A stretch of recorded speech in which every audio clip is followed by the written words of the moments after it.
और चलिए सबसे पहले बात कर लेते हैं उत्तरकाशी से आ रखी बड़ी खबर की। यहाँ पर पुरोला बाजार में एक बोलेरो गाड़ी ने लड़की को टक्कर मार दी और बताया जा रहा है बोलेरो का जो ड्राइवर था वो नशे की हालत में था।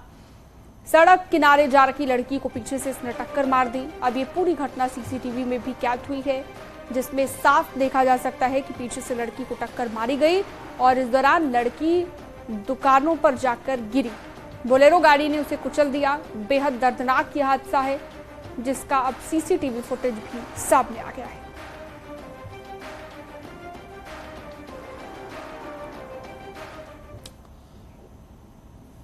आगे बढ़ते हैं। देहरादून से बड़ी खबर है। जन सेवा चयन आयोग ने 180 कैंडिडेट पर 5 साल का बैन लगा दिया है।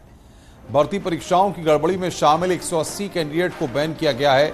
इन अभ्यर्थियों की लिस्ट वेबसाइट पर जारी कर दी गई है। ये सभी 180 लोग अब भर्ती परीक्षा नहीं दे पाएंगे। रविवार को होने वाले सचिवालय रक्षा का एग्जाम भी नहीं दे पाएंगे। वहीं 19 कैंडिडेट को कारण बताओ नोटिस जारी किया गया है। इन पर जल्द ही कार्रवाई होगी। हल्द्वानी के लाल कुआं में अतिक्रमण के खिलाफ प्रशासन की कार्रवाई हुई है। यहां पर नगीना कॉलोनी में 400 मकानों को तोड़ने का काम शुरू हो गया है। रेलवे ने जमीन को खाली कराने का नोटिस दिया था। कॉलोनी के लोगों को हाईकोर्ट ने कोई राहत भी नहीं दी थी और ऐसे में हाईकोर्ट ने रेलवे की कार्रवाई को सही बताया था। इसके बाद अतिक्रमण हटाने की कार्रवाई शुरू हुई। 300 जवानों की निगरानी में ये कार्रवाई की गई। आज के बाद अब कल भी ये कार्रवाई जारी रहने की बात सामने आई है। कई घरों को आज ध्वस्त किया गया। नगीना कॉलोनी में बने कच्चे और पक्के मकानों को तोड़ा जा रहा है। करीब 400 मकान इस दौरान तोड़े जाएंगे और रेलवे की जमीन को कब्जा मुक्त कराया जाएगा। माननीय उच्च न्यायालय उत्तराखंड नैनीताल के आदेश के क्रम में ये लाल कुआं की नगीना कॉलोनी का अतिक्रमण हटाया जा रहा है। इसमें जिला पुलिस से 3 गजेटेड अफसर्स, जिले के 8 एसओ इंस्पेक्टर, पीएसी एक कंपनी और इसके अलावा जिले से महिला सब इंस्पेक्टर्स हैं, महिला कांस्टेबल्स हैं। 50 साल से यहाँ रह रहे, बिजली पानी सब कुछ सुविधा दे रखे हैं, फिर भी ऐसा कर रहे हैं हमारे साथ। अब हमारे साथ यहाँ के वाले को कोई चारा नहीं है, कहीं तो करे तो क्या करे, कुछ समझ में नहीं आ रहा है। हमको ये सब चीज बिजली हुली सब चीज दे रखा है। बताओ हम कहाँ जाएं? अब हमारा घर ऐसे ना तोड़ दिया जा रहा है। बताओ हमारे दिल में धड़कन हमारी ऐसी हो रही है। बताओ कोई एक आध मर गया और कुछ हो गया तो क्या होगा? उधम सिंह नगर के जसपुर की निवार मंडी में भी आज 26 अवैध मकानों पर प्रशासन का बुलडोजर चला। दरअसल निवार मंडी के ही एक शख्स ने हाईकोर्ट में याचिका दायर करके अवैध निर्माण की शिकायत की थी। हाईकोर्ट के आदेश पर प्रशासन ने 26 मकान मालिकों को नोटिस दिया और कोई संतोषजनक जवाब न मिलने पर एक्शन लिया गया है। बुलडोजर से मकानों को तोड़ा गया और ध्वस्त कर दिया गया।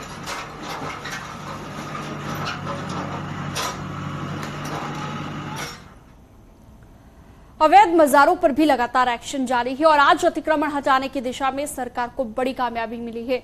कॉर्बेट टाइगर रिजर्व को धार्मिक स्थलों के अतिक्रमण से पूरी तरह मुक्त कर दिया गया।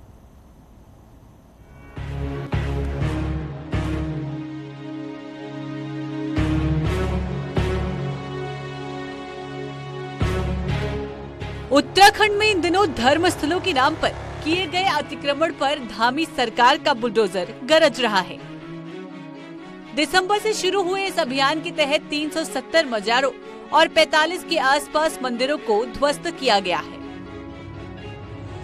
कॉर्बेट टाइगर रिजर्व को तो पूरी तरह धार्मिक अतिक्रमण मुक्त कर दिया गया है। यहाँ गुरुवार सुबह ढेला और मोर घाटी रेंज में 2 मजार और 1 मंदिर को ध्वस्त करने के साथ ही कुल 14 मजारों और 4 मंदिर हटाए जा चुके हैं। मुख्यमंत्री जी द्वारा दिए गए निर्देश के क्रम में वन भूमि पर हो रहे अवैध अतिक्रमण को हटाने की मुहिम चल रही है यहाँ पे। इसी क्रम में भारतीय वन अधिनियम के अंतर्गत जो भी धार्मिक अवस्थापना है उनको नोटिस जारी करते हुए कॉर्बेट में जितनी भी ऐसी धार्मिक अवस्थापना है उसको हटा दिया गया। टाइगर रिजर्व के अंतर्गत निर्मित अवैध संरचनाओं को हटाने का कार्य गतिमान है। संरचनाओं को हटाने से पूर्व नोटिसेस सर्व किए गए थे और धरणाधिकार प्राप्त न होने के पश्चात इन्हें पूर्ण रूप से हटा दिया गया है।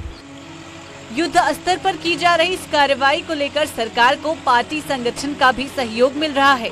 बीजेपी पार्टी अध्यक्ष महेश भट्ट का कहना है कि देवभूमि के स्वरूप को जो भी बिगाड़ने का प्रयास करेगा धर्म रक्षक धामी उसे बर्दाश्त नहीं करेंगे। केंद्रीय रक्षा राज्य मंत्री अजय भट्ट ने भी इसे एक अच्छी पहल बताया। सियासी चश्मा कोई होता नहीं है और मैं कहता हूं कि इसको इस रूप में नहीं देखना चाहिए। ये भूमि का स्वरूप बिगाड़ने का जो भी षड्यंत्र करेगा, धर्म रक्षक मोदी, धर्म रक्षक धामी, उसको बर्दाश्त नहीं करेगा। हमारी सरकार ने जो निर्णय लिया है वो निर्णय बिल्कुल ठीक है। इसमें कोई जाति, धर्म, वर्ग, क्षेत्र ये कोई आड़े नहीं आ रहे हैं। कोई भी अगर सरकारी जमीन को घेरता है तो वो अच्छी बात नहीं है। सरकार का फैसला बिल्कुल सही है। प्रदेश में अभी भी 600 के आसपास अवैध मजारे हैं जो सरकारी लैंड पर अतिक्रमण कर बनाई गई हैं। इस बीच धर्मनगरी हरिद्वार में भी 40 और नई मजारों की पहचान की गई है। अगले कुछ दिनों में इन पर भी बुलडोजर चलाने की तैयारी है। न्यूज़ 18 के लिए देहरादून से सुनील नवप्रभात की रिपोर्ट।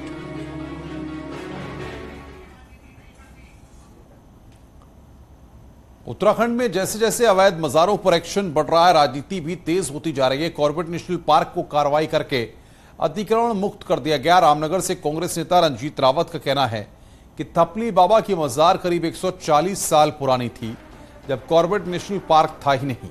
उन्होंने कहा कि बीजेपी सरकार के पास बताने के लिए कुछ नहीं है, इसलिए मजारें तोड़ी जा रही हैं। कांग्रेस से सवाल खड़े किए तो बीजेपी की तरफ से डबल जवाब आया है। लैंसडाउन से विधायक दिलीप रावत ने कहा है कि उनका क्षेत्र भी कॉर्बेट पार्क से लगता है और कोई मजार ऐसी नहीं थी तो 1936 में बने कॉर्बेट नेशनल पार्क बनने से पहले रही हो। वहीं वन मंत्री सुबोध उनियाल ने कहा है कि अभी जो अवैध अतिक्रमण हटाए जा रहे हैं वो साल 1980 के बाद के हैं, जबकि 1980 से पहले के मामलों में फैसला अलग से होगा, इसलिए ऐसा कोई सवाल नहीं उठता। कॉर्बेट में जो अभी एक मजार तोड़ी गई है थपली बाबा की, वो तो जब बनी मजार तब से है जब कॉर्बेट ही नहीं था।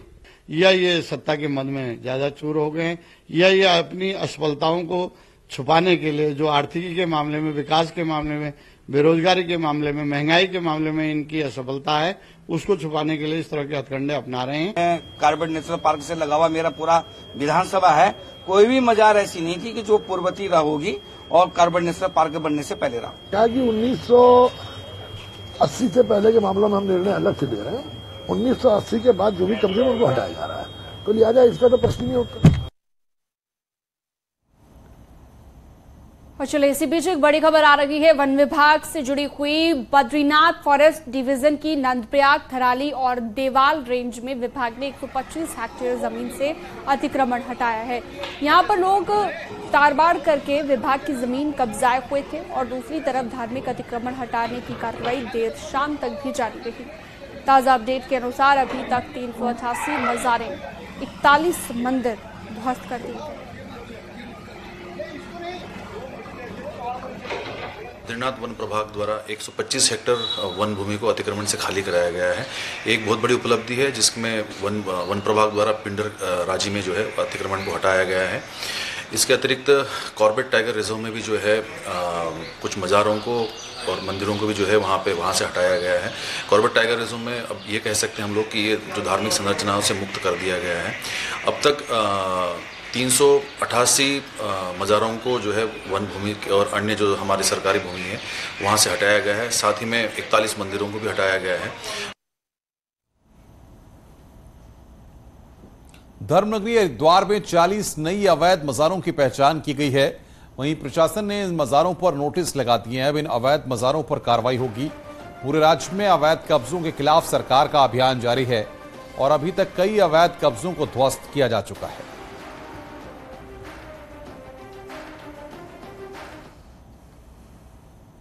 राजधानी देहरादून में करोड़ों की प्रॉपर्टी को धोखाधड़ी से बचाने की कोशिश का मामला सामने आया है। धोखाधड़ी से दरअसल बेचा गया इस प्रॉपर्टी को और पुलिस ने आरोपी मोहम्मद समीर को फर्जी कागज के आधार पर प्रॉपर्टी बेचने की एवज में 4.5 करोड़ रुपए एडवांस लेने के आरोप में अरेस्ट किया है। इस धोखाधड़ी में प्रदेश कांग्रेस से जुड़े एक बड़े पदाधिकारी का भी नाम सामने आया है। प्रॉपर्टी क्लेमेंट टाउन इलाके में डीके मित्तल के नाम से बताई गई और उनका कोई वारिस नहीं है। डीके मित्तल और उनकी पत्नी की कोविड से मौत हो चुकी है। इस प्रॉपर्टी को कब्जा करके आरोपी कब्जा करने के आरोप में पहले बीजेपी से जुड़ी कॉर्पोरेटर रीना गोयल जेल भी जा चुकी हैं और फिलहाल बेल पर बाहर हैं। ये अब दूसरा मामला सामने आया है जब फिर से एक राजनेता का नाम प्रॉपर्टी की धोखाधड़ी के साथ जुड़ा। मामले में पीड़ित अशोक अग्रवाल की तहरीर पर मुकदमा दर्ज किया गया। तो फर्जीवाड़ा तरीके से बेचने को लेकर के एक समीर कामयाब नाम का व्यक्ति है जिसने कि इसको फर्जी कागजात तैयार किए और इस जमीन को लेकर के बहुत अन्य लोगों ने भी, क्योंकि दोनों जीवित है नहीं और मित्तल परिवार का कोई वारिस है नहीं, इसलिए इस जमीन को बेचने के लिए बहुत लोग भी प्रयासरत थे। काफी लोगों का लगभग 10-12 लोगों का नाम सामने आ रहा है इस जो वर्तमान जो मामला पंजीकृत हुआ उसको खरीदारी को लेकर के। धामी कैबिनेट की बैठक में आज कई बड़े फैसले लिए गए। राज्य के बेसिक शिक्षा विभाग में अब बीआरसी और सीआरसी के पदों पर नियुक्त शिक्षकों को वापस अपने मूल स्कूलों में जाना होगा। आज हुई कैबिनेट मीटिंग में बीआरसी सीआरसी के पदों को आउटसोर्स एजेंसी के माध्यम से भरने को कैबिनेट ने हरी झंडी दे दी है। बीआरसी के 285 और सीआरसी के 670 पदों पर ये नियुक्तियां होंगी। इनको हर महीने 40,000 रुपए वेतन दिया जाएगा। वहीं 6ठी से 8वीं तक के छात्रों को अब कंपार्टमेंट एग्जाम की सुविधा मिलेगी।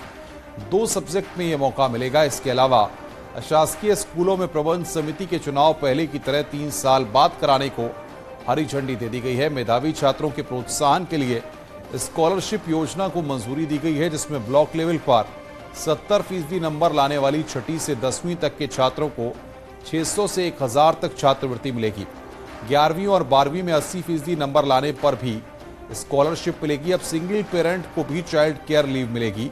राज्य में बिना लाइसेंस पैराग्लाइडिंग समेत अन्य एरो स्पोर्ट नहीं हो पाएंगे। जमरानी बांध प्रभावितों को उधम सिंह नगर के पराग फार्म में 300 एकड़ जमीन देने पर कैबिनेट ने अपनी मंजूरी दे दी है।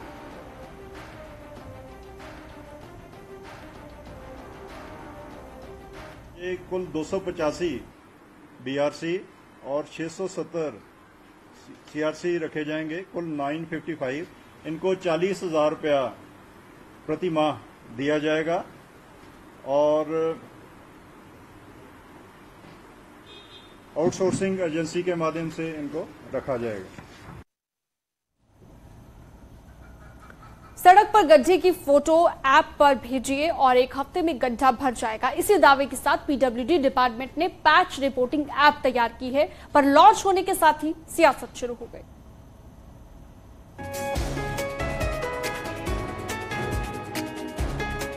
गली मोहल्ले की सड़कें छोड़कर नेशनल हाईवे, स्टेट हाईवे और जिले की सड़कों में पड़े गड्ढों की अब आप सीधी शिकायत कर सकते हैं। पीडब्ल्यूडी डिपार्टमेंट ने कहीं भी गड्ढा दिखने पर शिकायत के लिए पैच रिपोर्टिंग ऐप तैयार किया है। ऐप का लॉन्च गुरुवार को सचिवालय में मुख्यमंत्री, पीडब्ल्यूडी मंत्री और दूसरे मंत्रियों ने मिलकर किया। पैच रिपोर्टिंग ऐप पर आप जैसे ही सड़क में गड्ढे का फोटो लाइव अपलोड करेंगे, लोकेशन के साथ शिकायत रजिस्टर हो जाएगी और पीडब्ल्यूडी मंत्री का दावा है कि 7 दिन में गड्ढा ठीक होने के बाद डिपार्टमेंट वापस आपको फोटो भेजेगा। किसी भी गड्ढे की फोटो खींच करके और वो भेजा जाएगा, उसमें उसके लॉन्गिट्यूड, लैटिट्यूड, कंपास का पूरा और स्थान का जो है अंकित हो जाएगा। उसके बाद डिपार्टमेंट उसको रिपेयर करके और वापस आपको फोटो भेजेगा कि हमने इस गड्ढा को जो है भर दिया है, इसको मुक्त कर दिया। राजधानी से लेकर जिलों तक सड़कों की सेहत सुधारने वाला ऐप मई में लॉन्च हुआ और 15 जून से मॉनसून सीजन शुरू हो जाएगा। देहरादून के परेड ग्राउंड के पास गड्ढों की ये तस्वीरें आज की हैं, इसीलिए सड़क के गड्ढे भरने के लिए ऐप पर शिकायत की बात विपक्ष के गले नहीं उतर रही। यहाँ तो गड्ढे गड्ढे हैं सड़कों में। राजधानी की हालत आप देख लीजिए, फिर पूरे प्रदेश की स्थिति और प्रवृत्ति क्षेत्र की जो स्थिति है वो तो बहुत ही दयनीय है। जब ज्यादा हेलीकॉप्टर से सफर होता है तो फिर वो जो है गड्ढे नहीं दिखाई देते हैं, इसलिए जो है ऐप जो है लॉन्च किया। उत्तराखंड में सड़कों का हाल किसी से छिपा नहीं है, पर अब तक शिकायत करने का कोई प्लेटफॉर्म नहीं था। ऐसे में अब देखना होगा कि ऐप की शिकायतें कितनी जल्दी प्रदेश की सड़कें गड्ढा मुक्त यानी कि पैचलेस होती हैं। दीपांकर भट्ट, न्यूज़ 18 देहरादून।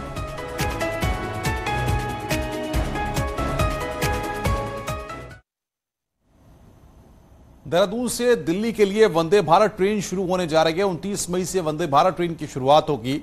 पीएम मोदी से वर्चुअली हरी झंडी दिखाएंगे। वंदे भारत ट्रेन की तैयारी को लेकर रेलवे के नॉर्दर्न रीजन के जीएम ने देहरादून रेलवे स्टेशन का निरीक्षण किया। वहीं स्टेशन के विस्तारीकरण को लेकर जीएम ने कहा कि स्मार्ट सिटी के अंतर्गत स्टेशन का काम चल रहा है। सब चीज ठीक है कि नहीं, फ्यूचर में और क्या हमें प्लान करना है, गाड़ियां बढ़ेगी, आने वाले दिनों में पॉपुलेशन बढ़ रही है, तो उस हिसाब से एक निरीक्षण था कि स्टेशन में क्या क्या है, क्या क्या सुविधाएं हैं, क्या क्या और बढ़ोतरी होगी। जैसे कि आपको मालूम है in a big way we are redeveloping the station also.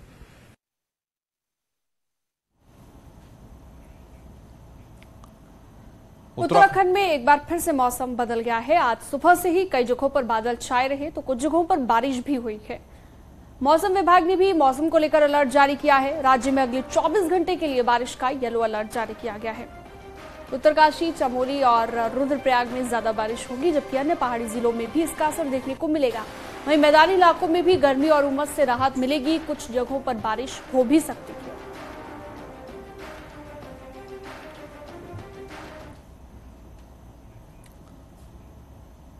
आगे बढ़ते हैं। बागेश्वर के कपकोट क्षेत्र में बारिश के साथ जमकर ओले गिरे हैं। ओले गिरने से खेती बागवानी को काफी नुकसान हुआ है। इन ग्रामीण क्षेत्रों में ओले गिरने से चारों ओर बर्फ जैसी सफेदी छा गई है, जिससे स्थानीय काश्तकार काफी परेशान हैं।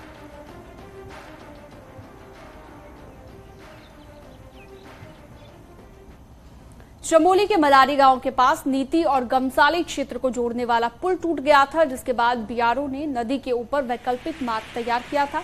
लेकिन जैसे तैसे धौली नदी का जलस्तर बढ़ रहा है, वैसे वैसे इस वैकल्पिक रास्ते से गाड़ियों का गुजरना मुश्किल हो रहा है। लगातार हो रही बर्फबारी के बाद ग्लेशियर पिघल रहे हैं और नदी का जलस्तर बढ़ने लगा है। हालांकि बीआरओ ने नए पुल के निर्माण का कार्य भी शुरू कर दिया है, लेकिन नए पुल बनने में अभी काफी वक्त लग सकता है।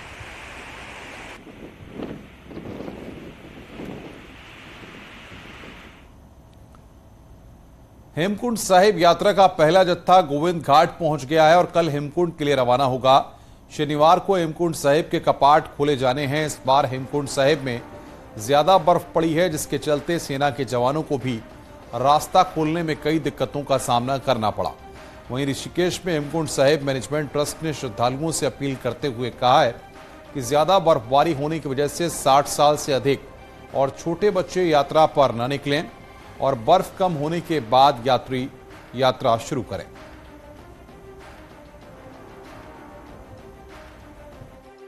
पूरी है, बर्फ काफी है ऊपर, इसी करके हमने सबसे निवेदन किया कि जब तक बर्फ कम नहीं होती तो 60 साल से ज्यादा उम्र के और बच्चे अभी के नहाएं। वो जब बर्फ कम हो जाएगी तो वो मोस्ट वेलकम है, वो आ सकते हैं। आदि कैलाश यात्रा में हो रही दिक्कतों के बाद पिथौरागढ़ प्रशासन ने एक नया प्लान तैयार किया है और इस प्लान के मुताबिक अब आदि कैलाश यात्रा हफ्ते में सिर्फ 3 दिन होगी। बाकी के बचे दिनों में बीआरओ धारचूलादी से लिपुलेख तक रोड कटिंग का काम जारी रहेगा और असल में रोड कटिंग और भारी लैंडस्लाइड के चलते यात्री दलों को लंबे वक्त तक धारचूला में ही रुकना पड़ा था। इतना ही नहीं, माइग्रेशन पर जाने वालों को भी खासी दिक्कत हो रही थी, जिसके बाद प्रशासन ने अब ये नया प्लान बनाया। नियंत्रित होकर के उसमें काम करेगा और जो हमारे यात्री है, जो उस क्षेत्र में जाने वाले हैं, लोकल लोग हैं, उनके लिए असुविधा ना हो।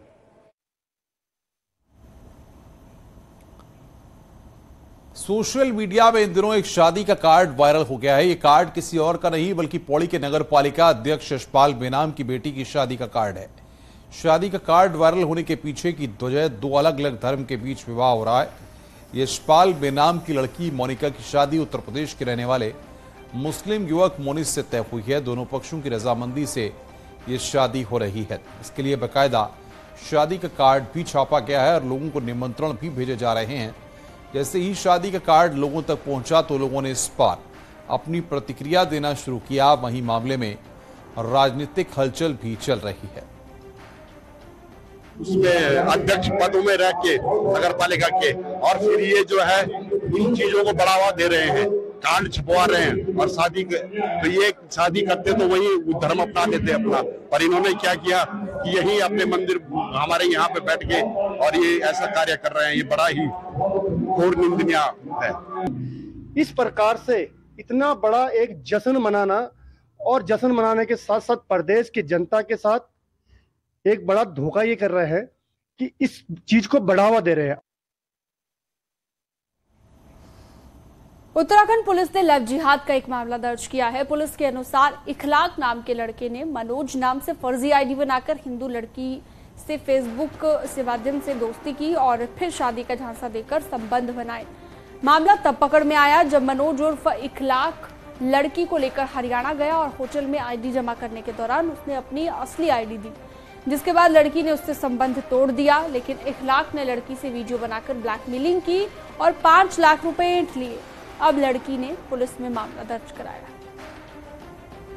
2019 में एक लड़के से उनकी जान पहचान हुई थी और उसके बाद जो है उसके बाद उससे संबंध बने थे और इसके बाद कई बार जो है उस व्यक्ति द्वारा उनसे पैसे भी लिए गए।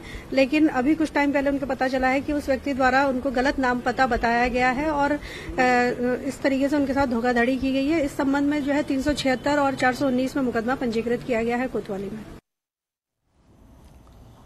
पूर्व मुख्यमंत्री हरीश रावत ने गुरुवार को नैनीताल के अपने पैतृक गांव मोनरी में काफिल पार्टी रखी। इसमें कई कांग्रेसी नेता भी शामिल हुए। पहाड़ी उत्पादों को बढ़ावा देने के लिए हरीश रावत इस तरह के कार्यक्रमों का आयोजन करते रहते हैं।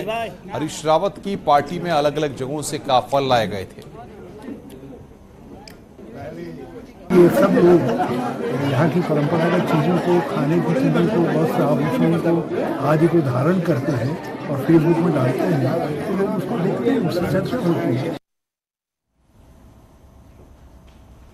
वहीं कैबिनेट मंत्री रेखा आर्या ने गंगोत्री धाम में मां गंगा की पूजा अर्चना की और प्रदेशवासियों की सुख समृद्धि की कामना की।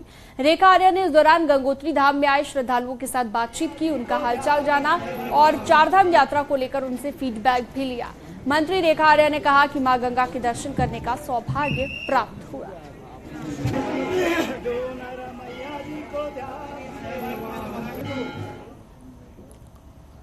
उत्तरकाशी में हर्षिल घाटी के क्यारकोटी ट्रैक पर करीब 10 सालों बाद ट्रैकर्स को 11 से 12 बड़े ग्लेशियरों को पार करना पड़ा। क्यारकोटी से 4 दिन का ट्रैक पूरा करने के बाद मुंबई और बेंगलुरु के 15 सदस्यीय दल वापस लौटा। ये ट्रैक समुद्र तल से 3900 मीटर की ऊंचाई पर स्थित है। वहीं ट्रैकर्स का कहना है कि इस ऊंचाई पर बड़े हिमखंडों के बीच ट्रैकिंग अब तक का सबसे अलग अनुभव था। पर्वतारोहियों और ट्रैकर्स के लिए 3900 मीटर की ऊंचाई का ट्रैक करना सामान्य होता है, लेकिन इस साल मई तक हुई बर्फबारी के कारण क्यारकोटी ट्रैक पर करीब 12 बड़े बड़े ग्लेशियर से सामना हुआ है। और यहां रुकते हैं एक छोटे से ब्रेक के लिए। ब्रेक के बाद खबरों का सिलसिला लगातार जारी है।